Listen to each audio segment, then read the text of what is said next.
Hello friends, welcome to மூலிகையின் நன்மைகள் channel. தூதுவளையின் நன்மைகள் மற்றும் அதன் மருத்துவ பயன்கள் பற்றி பார்க்கலாம். சளியை கரைக்கும் தன்மைக்கு முதலிடம் பெறுகிறது தூதுவளை. தூதுவளை கீரையில் புரதம், கொழுப்பு, தாதுச்சத்து, கார்போஹைட்ரேட், கால்சியம், இரும்புச்சத்து போன்ற சத்துக்கள் நிறைந்து இருக்கின்றன. தூதுவளை இந்தியாவில் அனைத்து இடங்களிலும் பயிராகும் ஒரு கற்பக மூலிகையாகும்.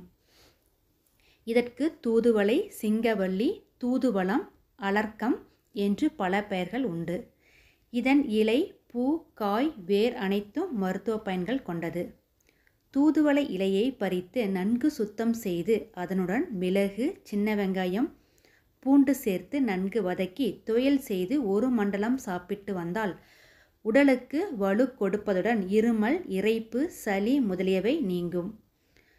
தூதுவளை கீரையில் கால்சியம் சத்து அதிகம் நிறைந்துள்ளதால் எலும்பையும் பற்களையும் பலப்படுத்தும். தூதுவளையை நன்கு அரைத்து அடைபோல் செய்து சாப்பிட்டு வந்தால் தலையில் உள்ள கபம் குறையும். காது மந்தம், இருமல், நமைச்சல், பெருவயிறு மந்தம் போன்றவற்றிற்கு தூதுவளை சிறந்த மருந்தாகும். மூக்கில் நீர் வடிதல், வாயில் அதிக நீர் சுரப்பு, பல் ஈறுகளில் நீர் சுத்தல் போன்றவற்றிற்கு தூதுவளைக்கீரை சிறந்த மருந்து. தைராய்டு கட்டிகள் தோன்றியவுடன் தூதுவளையை பயன்படுத்தினால் நிரந்தர தீர்வு காணலாம். தூதுவளை இலையை 15 கிராம் எடுத்து 500 மில்லி தண்ணீரில் போட்டு 200 மில்லியாக சுண்ட காய்ச்சி வடிகட்டி 30 முதல் 40 மில்லி வரை ஒரு நாளைக்கு 3 வேளை இதை குடித்து வந்தால் இருமல், இரைப்பு, சளியுடன் கூடிய காய்ச்சல் குணமாகும். தூதுவளை இலையை காய வைத்து பொடி செய்து கொண்டு பயன்படுத்தலாம். இப்பொடியை பயன்படுத்துவதால் சளி, இருமல் நீங்குகிறது, பசியை தூண்டுகிறது.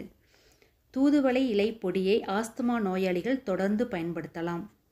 இப்பொடியுடன் திப்பிலி பொடியை சமமாக சேர்த்து தேனில் குழைத்து சாப்பிட்டால் இருமல் உடனே நின்றுவிடும். தூதுவளை பொடியை பசும்பாலில் சேர்த்து சாப்பிட்டால் பித்த நோயால் ஏற்படும் மயக்கம் தீரும். இப்பொடியை மோரில் கலந்து சாப்பிட்டால் இரத்த சோகை நீங்கி இரத்த விருத்தி உண்டாகும். தூதுவளையை அடிக்கடி பயன்படுத்தினால் புற்றுநோய் வராமல் தடுக்கலாம்.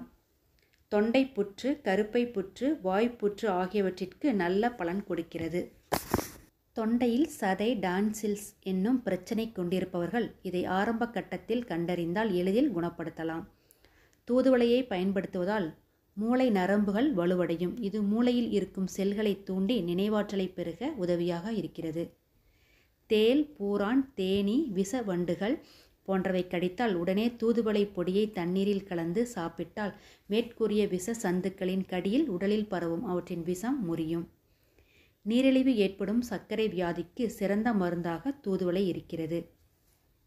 இது கசப்பு தன்மை அதிகம் கொண்டதால் சாப்பிட்டவுடன் சீக்கிரத்திலேயே செயல்புரிந்து இரத்தத்தில் இருக்கும் சர்க்கரையை கட்டுக்குள் கொண்டு வருகிறது. தூதுவளை இலை பொடியை தொடர்ந்து சாப்பிட்டு வருபவர்களுக்கு வெகு விரைவிலேயே நீரிழிவு கட்டுப்படும்.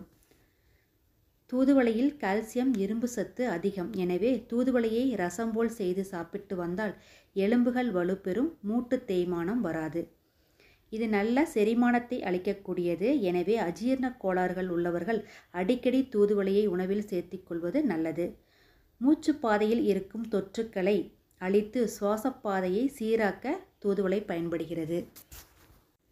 வளரும் குழந்தைகளுக்கு சிறு வயது முதல் தூதுவளையை கொடுத்து வந்தால் நினைவாற்றல் அதிகமாகும். தூதுவளையை அரைத்து தோசை மாவில் கலந்து தோசையாகவும் செய்யலாம். தூதுவளை உடலுக்கு அளவில்லாத நன்மைகள் செய்வதால் தான் முன்னோர்கள் அவ்வப்போது இதை உணவில் சேர்த்து நோய் நொடியின்றி நீண்ட ஆயுளோடு வாழ்ந்து வந்தார்கள். தூதுவளை பொடி நாட்டு மருந்து கடைகளிலும் கிடைக்கும். இனி உங்கள் உணவிலும் அடிக்கடி தூதுவளை கீரை இடம் பிடிக்கட்டும். இந்த குறிப்பு உங்களுக்கு பயனுள்ளதாக இருந்தால் மூலிகை நன்மைகள் சேனலுக்கு லைக் பண்ணுங்கள், ஷேர் பண்ணுங்கள், சப்ஸ்கிரைப் பண்ணுங்கள். தேங்க்யூ.